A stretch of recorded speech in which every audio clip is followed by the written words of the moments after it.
Railroad companies and rail unions reached a tentative agreement after a lot of negotiating, but the deal isn't final yet. News on 6's Jonathan Polosic joins us now live to explain what the next steps are. Jonathan, good morning. Well, good morning. There is still a lot of work to be done because while a tentative agreement is in place, it still needs to go through a couple of rounds of voting. Now, first, what are called the general chairman will have to vote amongst themselves as to whether to accept these agreements. The workers would then vote as to whether they accept the tentative agreement. Brian Cathy, local chairman for Smart Transportation Division of the Brotherhood of Locomotive Engineers and Trainmen, says there's something important to keep in mind while this voting period is in place. It's important to note that these types of tentative agreements come along with an agreement between both sides to not exercise any kind of self-help during the process.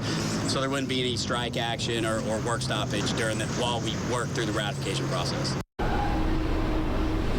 Now, we also heard from one of the rail carriers regarding the tentative agreement. Union Pacific told me, quote, Union Pacific is pleased tentative agreements have been reached with the rail labor unions, providing historic wage increases for our employees and averting a potential work stoppage. We look forward to the unions ratifying these agreements and working with employees as we focus on restoring supply chain fluidity.